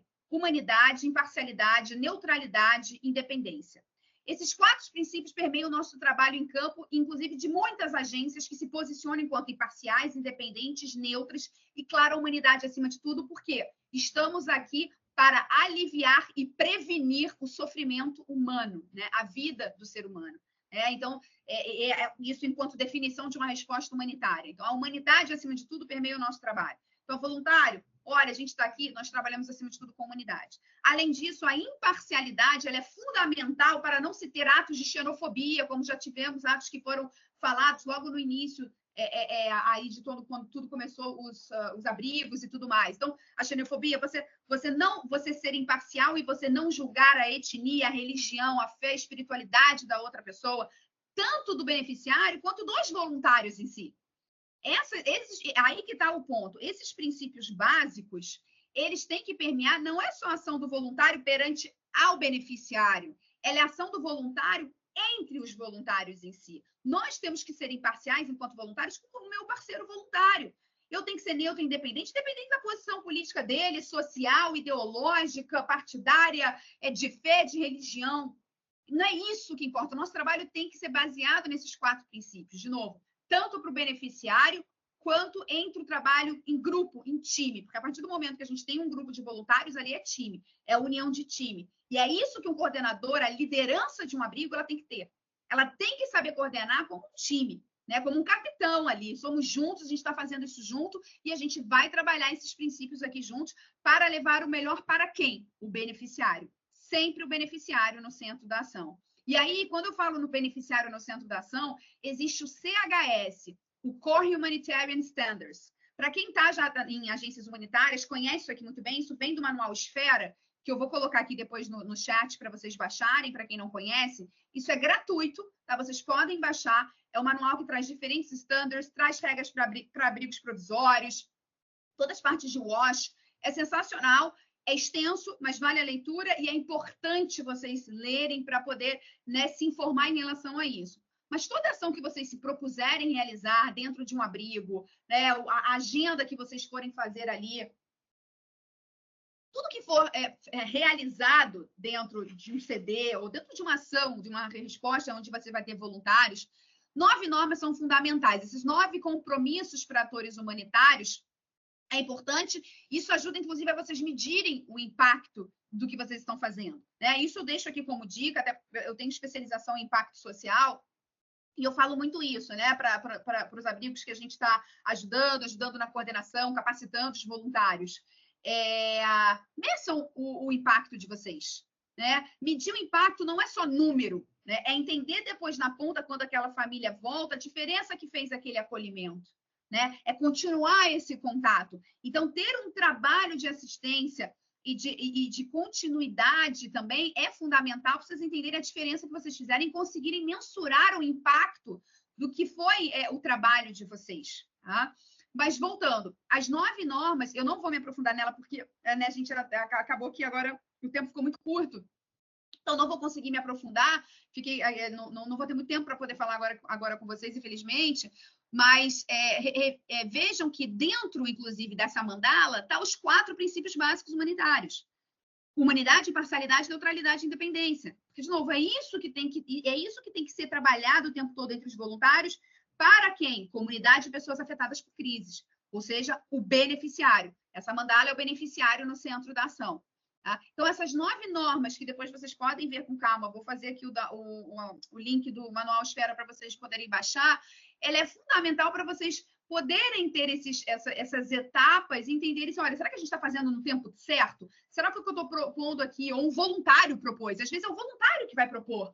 Chega para a coordenação, acho que a gente tem que fazer uma ação desse tipo aqui no abrigo, porque está precisando. Espera aí, vamos ver se ela é apropriada e relevante, né? Primeiro passo. Vamos ver se ela está sendo feita na hora certa, né? Se ela está fortalecendo a capacidade local e não está fazendo a questão dos efeitos negativos, o do no harm. Né? Vamos ver se ela está sendo, se ao fazer essa resposta, ela vai estar sendo efetiva na comunicação dela, a gente vai garantir o feedback, a participação, se a gente pode garantir as reclamações, enfim. Esses 9 passos é importante se ter sempre que vocês forem se propor, ou até mesmo quando o voluntário chegar para propor para a coordenação do abrigo uma ação ali no abrigo, se isso faz sentido. É um norte que pode ajudar muito vocês no trabalho ali de coordenação de abrigos. Isso aqui vai estar no manual Esfera, que eu, assim que voltar minha tela, eu passo ali para vocês no chat, para vocês poderem baixar. E aí, graças a isso aqui, né, a gente respeitar, a gente consegue realizar ações como essas. Isso aqui é na Operação Acolhida, né? A gente tem um trabalho lá, a gente já trabalhou muito com o Refúgio 343, que eu sei que estão aqui, que a gente é muito grata, sou muito amiga do Fernando, da Laura, os fundadores da 343 e do Refúgio 343, do Cibai aqui em Porto Alegre, em que rodas, as charlas, né, de conversas com as venezuelanas nos foram propostas para a gente poder fazer e a gente realizar aquilo em conjunto. Aqui a questão de crochê, às vezes isso vai ser um voluntário que vai trazer isso para vocês, né? Isso aqui foi na FISVEC, a foto da direita. O voluntário vai trazer para você, olha, eu sei fazer isso aqui, escutem os voluntários, né? Os voluntários, eles têm qualidades, eles têm atributos que são, às vezes, o lado profissional deles e, às vezes, é o lado pessoal. Às vezes, uma médica é excelente em tricô, por que não utilizar aquela médica para criar essas atividades de tricô? Porque a gente precisa começar a criar um normal, né? Como antes mesmo o pessoal toda a saúde estava falando, e de atividades ocupacionais para aquelas pessoas que estão dentro de abrigo. E, às vezes, é o próprio voluntário que vai trazer isso como iniciativa e juntos, claro, entendendo essas normas aqui e entendendo como fazer isso, vocês vão poder elaborar. De novo, trazer isso para o voluntário, formar ele, informar ele é fundamental nesse processo. E nesse processo é fundamental tanto os coordenadores de abrigo quanto o voluntário entender que fase da ajuda a gente está, né? Então, existem voluntários que eles estão prontos para agir somente na ajuda emergencial, que é aquela prestada em necessidade aguda, né? É a crise, onde mais o risco ali de vidas é muito alto, a resposta tem que ser rápida e ser ágil. Isso foram as primeiras semanas ali, quando a gente passou por todo esse desastre. Agora a gente entra numa fase de ajuda estruturante. Qual que é um ponto aqui importante que diferencia isso tudo no nosso trabalho? A ajuda emergencial, a gente consegue muito mais voluntário. Inclusive, a gente consegue mais recurso financeiro nessa fase. Infelizmente. Só que a ajuda estruturante, ela é a médio e longo prazo, ou seja, ela é aquela que dura mais tempo e que muitas vezes é que se precisa de mais recurso financeiro e de gente, e de voluntário. E é, infelizmente, nessa fase, que é a fase que a gente está entrando agora, que isso começa a cessar, que a gente já não consegue fechar a escala de voluntário, que a gente já não tem mais tanto recurso financeiro, que isso as doações vão caindo, que isso não vai tendo mais, a gente não vai mais tendo acesso a tudo isso. Então, é importante o coordenador entender que essa ajuda que a gente entra agora, essa fase que a gente entra agora, ela é difícil, ela não é fácil. E para isso, se o coordenador, o abrigo, ele já se preparou antecipadamente na fase emergencial, ou seja, guardando os recursos para ser utilizado de forma correta, né? Então, isso daqui, ó, é a norma 9 ali do CHS. Recursos gerenciados e utilizados de maneira responsável. Então, nossa, vamos saber aqui economizar os recursos, porque tem a fase estruturante que vai cessar recurso, e de gente também, já pegar a escala de pessoas que vão estar podendo, a mês que vem, se vai poder estar aqui, não vai estar aqui, como é que vai ser? Então, sabendo que a gente está entrando na fase estruturante, que essa frase, de novo, ela é mais complexa e que a gente perde muito ajuda aqui, se preparar para isso, ela é fundamental. E aí, vamos trazer alguns dados aqui para vocês, que é importante vocês terem, que existem diversas pesquisas no mundo, né, que se fala muito do trabalho voluntário e de como ele cessa, como trabalhar e como melhorar isso. E eu vou trazer aqui algumas pinceladas para vocês. A falta de coordenação, ego e vaidade, não respeito aos princípios básicos humanitários, o não acolhimento também do voluntário, o voluntário precisa ser acolhido, a falta de senso de comunidade e de time é o que atrapalha. Tudo isso acaba gerando a fadiga, o estresse, a falta de motivação, a abstenção. Ou seja, você começa a perder o voluntário. Pensem que é como se você estivesse trabalhando num time, numa empresa, né? Você é o líder ali, você tem uma equipe para gerenciar, você tem que manter a tua equipe motivada e você tem que cuidar da sua equipe. Um coordenador, um líder, ele é aquele que cuida também não só do beneficiário, mas da seu time. E isso engloba o time de voluntários. Porque eles estão ali de forma voluntária, de novo, e aí muitas vezes não entendem também esse compromisso, e por isso a gente precisa trabalhar o ego entre eles, porque vai ter, às vezes é um voluntário mais experiente, que tem um ego muito exacerbado, porque eu já fiz isso, eu já fiz aquilo, a gente tem que saber conter isso, né? É importante, mas conter, acolhendo, mostrando alguns caminhos, né? Não ter uma coordenação efetiva, falta de liderança nisso faz os voluntários saírem. Não respeitar, não ter os princípios básicos respeitados entre si, entre o time também. E escutar, acolher o voluntário, entender e mostrar para ele que ele é também protagonista disso, que a gente está fazendo isso junto. Porque senão você vai perder o voluntário. Você não vai ter ele ali com você engajado. E aí, o que mantém? Reconhecimento, apoio, capacitação, senso de comunidade, se sentir útil. As pessoas precisam se sentir úteis num momento como esse, e que está sendo escutada, né? Uma organização, atribuições baseadas em competências e escuta do voluntário. Isso é fundamental. Então, a partir do momento que você tem o seu time ali de voluntários, você conseguir distribuir as atribuições conforme o que ele é capaz de fazer. Porque, às vezes, a gente dá uma atribuição para uma pessoa do qual ela não é capaz. Escuta ela, olha só, você é capaz de fazer isso aqui? Você consegue? O que você acha? Às vezes, a pessoa até acha que consegue, aí vai fazer, viu que não deu. Não deu, não tem problema. Vamos te alocar em outro lugar, vamos pegar uma pessoa aqui que consegue fazer o que você faz. Quanto melhor vocês entenderem o time que vocês têm na mão, melhor vai ser executado e melhor vocês vão ter o voluntário ali com vocês. E mais trabalhado. E o melhor, esse voluntário bem trabalhado, bem engajado, ele traz novas pessoas. E aí o time vai crescendo. E aí toda aquela coordenação, de novo, seja de um abrigo, seja de um CD, seja de uma ação específica médica, enfim, ela vai ter um sucesso melhor, né, por conta de você ter os voluntários mais engajados. E aí entra o ponto. Como o voluntário não tem obrigação de continuar a exercer o voluntariado, mas para isso, o que eu aconselho, né? A gente tem até um termo padrão de todo voluntário assinar um termo de responsabilidade, de padrão daquilo. Isso é fundamental. Os abrigos têm que ter esse termo, consentimento do voluntário ali, né? E isso daí é, inclusive, citando a lei que eu vou trazer aqui para vocês do voluntário, do serviço voluntário. É fundamental para o voluntário entender a responsabilidade dele. Falando, caramba, isso aqui é como se fosse um trabalho. Se eu estou me propondo a me engajar nisso aqui, eu tenho que cumprir. E tem que mostrar a importância para o voluntário daquilo, né?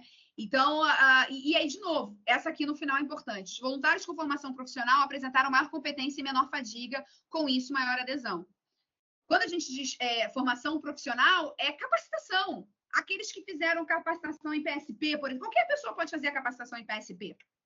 Então, oferecer isso para o voluntário, a capacitação do que é ser um voluntário responsável, do entender e da escuta ali, de CNV, de comunicação não violenta. Então, quanto mais a gente tem uma pessoa preparada para isso, melhor a gente vai ter ela enquanto voluntária em campo, não vamos perdê-la, principalmente pela fatiga, pelo estresse, e ela ainda traz outras pessoas. Então, esse cenário aqui é importante. Aqui um passo que acredito que quase todos vocês devem conhecer, que é a lei de serviço voluntário, ou seja, qualquer pessoa pode exercer o trabalho voluntário. O voluntário tem que entender que isso tem que ser levado a sério, e para isso, de volta, um termo é importante, atribuições bem definidas, as delimitações da coordenação, de tudo isso é importante, o que demonstra o profissionalismo, né, e a importância do trabalho voluntário, e aí sim o voluntário fala, peraí, se eu estou me engajando aqui, eu preciso ficar. Eu preciso, de fato, me comprometer, entender na minha agenda que eu vou estar aqui para não deixar eles na mão, né? Então, ele precisa desse entendimento do comprometimento e dedicação, né? E, ao mesmo tempo, a lei garante um respaldo legal para o voluntário, né? E aí, para isso, é importante seguir essas questões de 26 horas de trabalho voluntário por semana, para também não configurar vínculo empregatício. Isso é fundamental, né? Porque isso daqui é da própria lei, né? O serviço voluntário não gera vínculo empregatício, nem obrigação de natureza trabalhista, previdenciária ou afim. Garantir isso no termo, você pode colocar isso para o voluntário, para se sentir seguro, né? Mas, claro, não passar as 26 horas de trabalho voluntário por semana. Como eu sabia que vocês iam falar aqui da saúde mental e toda a parte psicológica, eu achei importante trazer isso aqui e o quanto o voluntário aqui tem um trabalho fundamental. Estão sendo feitas muitas comparações com o Katrina nos Estados Unidos. O Katrina, ele atingiu 3 estados no país, né? O principal deles foi Louisiana. Então, essa socióloga, Alicia Fothergill, ela escreveu Children of Katrina. E aqui eu estou mostrando para vocês o quanto a questão psicológica ela é extremamente importante, ela tem que ser levada muito a sério e vai precisar de muito apoio e de muitos profissionais capacitados, voluntários capacitados para lidar com isso. Por quê? O Katrina, após tudo que aconteceu, 10 anos depois, mais de 50% apresentaram sintomas de ansiedade e depressão transitórios, mais de 50% dos jovens, tá? Os outros, de 25 a 30, desenvolveram problemas mais profundos, o que causaram essas dificuldades de longo prazo na sua vida, ou seja, pararam os estudos, não conseguiam um emprego depois. Então, 25 a 30% é muita coisa, tá? No livro, a socióloga, ela dividiu em três grupos, digamos assim, as pessoas afetadas, né, por toda a questão do Katrina. Existe um grupo de jovens e crianças que não conseguiu superar o trauma e não recuperou o equilíbrio. Existe aquele que viveram uma vida, estão vivendo, né, uma vida instável, ou seja, começa o estudo, mas não consegue finalizar, nunca consegue se firmar num emprego, é difícil para eles, e aqueles que se adaptaram e prosperaram. Uma questão que eu acho que principalmente quem é assistente social certamente sabe disso, é que infelizmente o que se adapta e muitas vezes não consegue prosperar são as pessoas que já estavam em vulnerabilidade. E vale lembrar que a gente vem de um período de pandemia, né, em que a nossa disparidade social no nosso país, ela virou ainda maior após isso, e que a gente tem ainda crianças que foram jovens, né, afetados pela questão da educação, pela falta de aula. E o mesmo está acontecendo agora. Lá no Katrina, foram mais de 160 mil jovens afetados, e o estado de Louisiana, hoje, ele está sempre ali os top 5 estados que têm as piores taxas dos Estados Unidos de jovens que não estudam e nem trabalham. A gente precisa olhar para onde já aconteceu para poder aprender e falar, não, peraí, como é que a gente não se transforma nisso aqui? E aí é falado em diferentes estudos do trabalho fundamental da coordenação do Estado e dos voluntários em campo para entender isso aqui e não deixar isso acontecer, né? Então, eu achei importante trazer essa comparação, principalmente porque a gente ia ter antes, como tivemos a fala da saúde mental, para mostrar que, infelizmente, existem consequências muito profundas quando a gente tem um desastre como esse. Entrando na parte final aqui já da minha apresentação, para não me alongar mais para vocês, que, né, a gente passou um pouquinho do tempo, importante sempre a gente lembrar, os voluntários locais, eles são as primeiras pessoas a agir quando ocorre desastre e são também os que permanecem após o fim da crise. Quem foi e viveu Pchemis, na Ucrânia, por exemplo, onde a gente tem lá a atuação, se formou um grande corredor humanitário na saída ali dos refugiados, né, dos deslocados ucranianos. Quase não se tem mais ninguém ali. Existem poucos voluntários, mas são os locais. Eles que continuam. Muitas organizações já saíram. E as outras, claro, as agências humanitárias sempre permanecem. Então, eu estou trazendo esse dado para mostrar a importância do voluntário e como a gente precisa capacitar essas pessoas. Na realidade, assim, a verdade é que a gente deveria ter o voluntariado como cadeira até na escola, né? Igual a gente tem educação cívica. Isso deveria ser algo que permeasse a nossa cultura enquanto sociedade, para a gente saber ser voluntário, para a gente saber servir, né? Isso é muito importante, porque aí a gente não vai causar danos, né? Enfim, isso é uma fala também da UN Volunteers. E aí vem as 4 palavras mágicas: prevenção, informação, voluntariado, colaboração, né? Então, quanto mais a gente conseguir trabalhar isso, e a gente está fazendo um trabalho muito grande de prevenção, porque formar pessoas, informar pessoas é o caminho para isso, com voluntariado, mas principalmente colaboração. Essa é a palavra-chave.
Então, enquanto isso, a gente pode passar para os comentários que a Adriana, a Miriane, a Mariana queiram fazer. Depois, por fim, também a Cíntia. Enfim, a gente passa para vocês.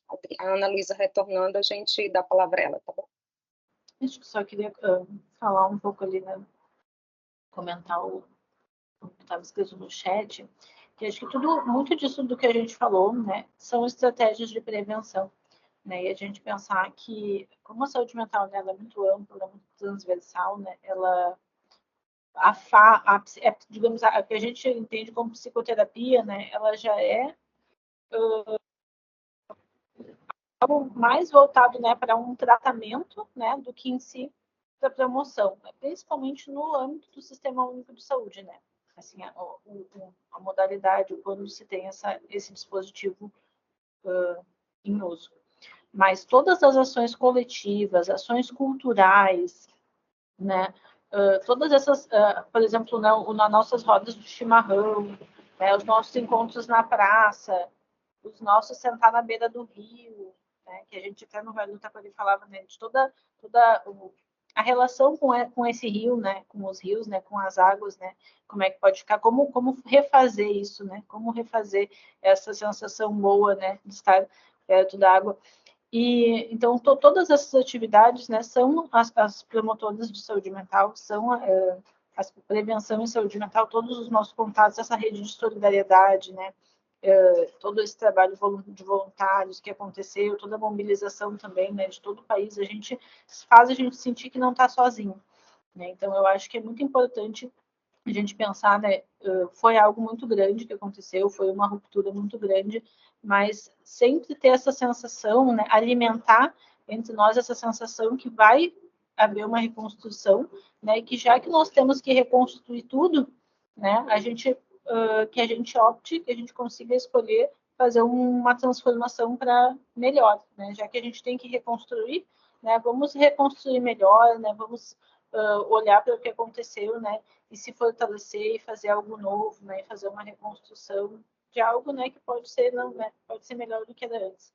Então acho que é muito importante a gente sempre ter em mente assim essa sensação, né, essa sensação de esperança, essa sensação de que é possível, de que vai, né, de que esse momento é passageiro, que a gente vai se reconstruir e que isso vai ser coletivo, né? Essa sensação de que ninguém vai conseguir reconstruir um estado inteiro sozinhos, né? Então sempre ter essa noção que a reconstrução é coletiva é o que vai nortear muito. Enquanto a gente sentir isso, né, a gente vai estar promovendo saúde mental e a gente vai estar com certeza, né, com uma perspectiva de saúde mental, de saúde muito melhor do que, né, do que a tragédia nos aponta, assim, né, do que parece quando a gente olha para a tragédia, né, que parece que vai ser, né, quando está acontecendo o fim, né, o que não vai ter como sair. Então, sempre que a gente consegue focar nesses sentimentos, nessa sensação, né, a gente vê que não, que é possível, sim, uma mudança, né, uma melhora e que isso vai ser só algo, né, algo passageiro no nosso estado, na nossa vida. Obrigada. Eu quero fazer só uma observação, assim, acho que vale, pensando em tudo que a gente conversou e o quanto saúde mental e apoio social não são exclusivos da área psi, né? Não é exclusivo do psicólogo, não é exclusivo do psiquiatra. O assistente social faz muito trabalho da saúde mental, sim. Então, se sintam também agentes potentes nessa atuação, pensando em saúde mental, sabe? Toda a abordagem adequada que a gente faz, a forma de olhar, a escuta adequada, a indicação do que eles podem buscar como auxílio, que é um movimento que vocês fazem como ninguém, né? De conhecer o que está disponível e poder conectar essas pessoas a buscar, a ter acesso àquilo que elas estão dizendo como necessidade. Tudo isso é cuidado à saúde mental e apoio psicossocial, né? A gente fala dos primeiros cuidados psicológicos, eles não são, tem o nome psicológico, mas não é exclusivo de uma área. Toda pessoa treinada para e que se coloque de uma maneira adequada pode fazer isso com efetividade e exerce um cuidado super importante para essa população, assim como os voluntários, assim como, né, com o treinamento adequado, né, conseguindo se colocar de uma maneira cuidadosa com aquelas pessoas, todos nós exercemos juntos esse cuidado à saúde mental, e eu falo de todas as áreas mesmo, segurança, o pessoal da limpeza do abrigo, todos que podem estar envolvidos ali nesse cuidado para essas pessoas exercem um papel fundamental no cuidado da saúde mental. Então, se sintam aí também, vamos pôr, não gosto da palavra empoderado, mas vamos pensar em algo nesse sentido, que da potência que tem o cuidado que vocês podem oferecer e o quanto é atravessado o tempo inteiro pelas questões de saúde mental. Muito bom, Adriana. Inclusive, assim, só complementando rapidinho, né, o que você traz, como trabalhadora do Sistema Único de Assistência Social do SUAS, acho que a gente tem um grande público aqui, né, quando a gente fala dos alojamentos provisórios, a partir do mapeamento que foi feito dos alojamentos no Rio Grande do Sul, a gente viu, né, que muitos estão sob a gestão da assistência social ou da assistência social em articulação com outras áreas, né. E aí, quando a gente fala em apoio psicossocial, né, no SUAS, isso tem uma inter-relação muito grande com o que a gente chama do trabalho social com famílias, né, que para além da emergência é feito nas nossas unidades socioassistenciais, nos CRAS, nos CREAS.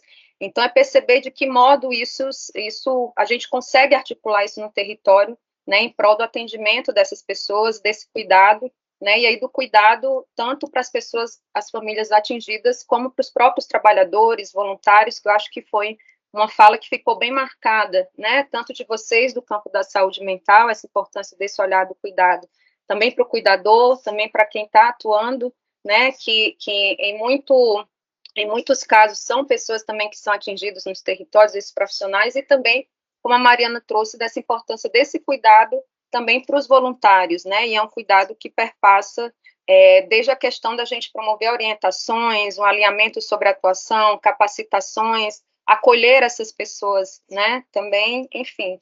E aí, também só um comentário nesse sentido, que foi da pergunta, né, da Luciane, sobre, que é um grande desafio mesmo, né, acho que é o grande desafio de todos nós, que é pensar no rearranjo dessa gigantesca rede que foi atingida. E aí, ao ler a pergunta, me retomou muito um slide da fala da Miriane, que fala sobre a importância de sair das caixinhas, né? E é uma coisa que a gente tem falado também muito no âmbito da assistência social.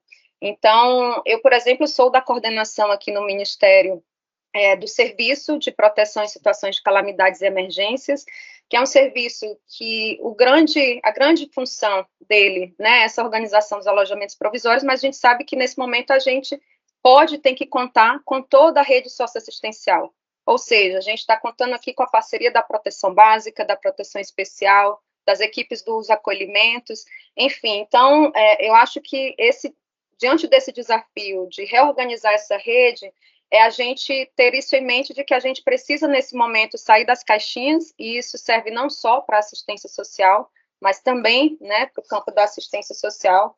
É importante que a gente consiga mapear, então, diante, né, desse desafio, quais são os parceiros que existem, com quem que a gente pode contar em termos de profissionais, em termos de serviços, em termos de unidades, em termos de outras políticas públicas, em termos de organizações e agências, né, da sociedade civil. A gente está com um grande número de agências e organizações aí no território atuando, então de que forma a gente consegue coordenar essa atuação como um todo,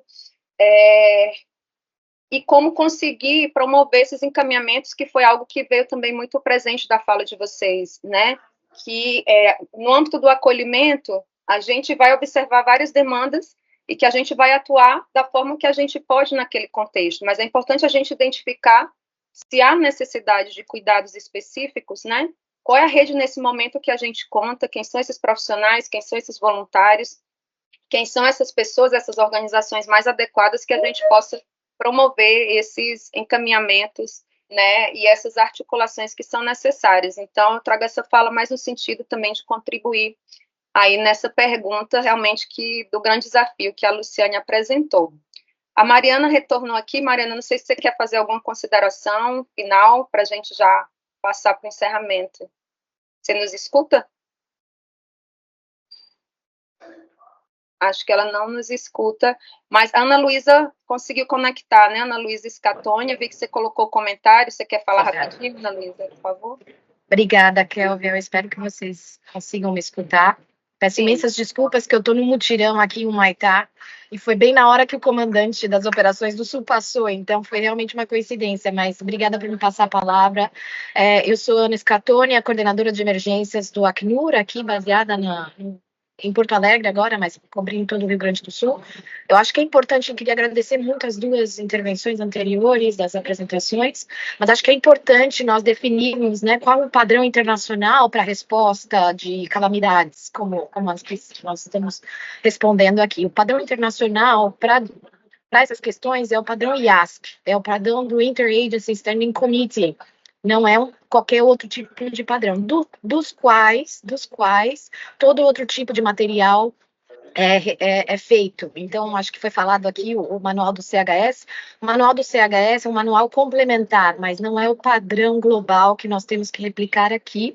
Vale muito a pena como referência, eu acho interessante nós lembrarmos, mas eu gostaria só de lembrar a oportunidade. Nós temos nas respostas humanitárias várias áreas de intervenção, né, que vocês já devem ter discutido muitas vezes aqui.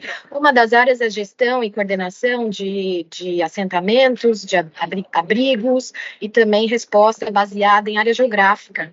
E é esse tipo que nós chamamos o famoso em inglês CCCM.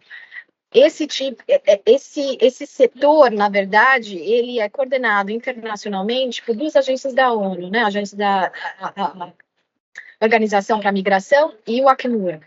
Aqui, em questões de desastres naturais, junto com a Federação Internacional da Cruz Vermelha, trabalharemos conjuntamente com eles, perto também da questão de abrigamento. Então, eu tenho certeza que vocês já sabem, mas é só lembrar, um manual contextualizado está sendo feito, está sendo preparado pela ONU, Acnur, junto com a MDS, ser tão logo finalizado, colocado à disposição os respondentes, né, as pessoas que estão na ponta, em treinamentos também estão organizados. Então, acho que esperar um pouquinho, mas enquanto isso, se houverem algumas questões, eu acho que os colegas que vocês estão vendo, Felipe, Viviana, todo o pessoal da ONU Migração, está à disposição para prestar qualquer orientação mais específica. Mas lembrar que o padrão internacional é o padrão do IASC. Muito obrigada. Obrigada, Ana Luísa. Inclusive, a gente colocou aqui, né, dentro dessa temática que a gente trouxe hoje, da saúde mental, do apoio psicossocial, a gente colocou aqui o link para as diretrizes do IASC sobre saúde mental e apoio psicossocial em emergências humanitárias. É um material que a gente tem bebido muito, assim, dessa fonte também, todas as discussões nossas aqui, como eu disse, do trabalho social com famílias em contexto de emergências. A gente também, antes, inclusive, dessa emergência no Rio Grande do Sul, a gente já estava trabalhando em um conjunto de orientações técnicas para disponibilizar aos municípios, aos estados, né, mais no campo da assistência social, mas sempre nessa visão dessa integração com as outras áreas e com a perspectiva toda das orientações internacionais também. Aí, sobre isso, inclusive, gente, a gente colocou aqui no chat um link da página do Ministério, do MDS, onde a gente, na capa do site do Ministério, a gente tem uma aba de calamidades e emergências, e nessa aba a gente pode encontrar várias informações sobre as notícias que saíram, as ações que estão sendo realizadas, informativas e também as orientações técnicas que já foram produzidas e publicadas pela Secretaria Nacional de Assistência Social sobre esse assunto, tá bom? Não sei se a Mariana, acho que ela não conseguiu voltar aqui, que ela estava também já em outra reunião, mas a gente, então, parte para o encerramento. Sobre as sugestões aqui do tema, isso também está no nosso radar, então a gente dá esse retorno para vocês. Então, a ideia é que esse momento de apoio técnico, ele aconteça semanalmente, todas as sextas-feiras, a partir das 10h30 da manhã, e aí sempre a gente vai fazer essa consulta também e tentar trazer, obviamente, os temas mais importantes, né, e que venham a partir dessas demandas também aí do território. Então, a gente agradece a vocês, até logo, e a gente informa que a gravação desse apoio técnico vai estar no no canal da Rede SUAS SNAS no YouTube, tá bem? Obrigada.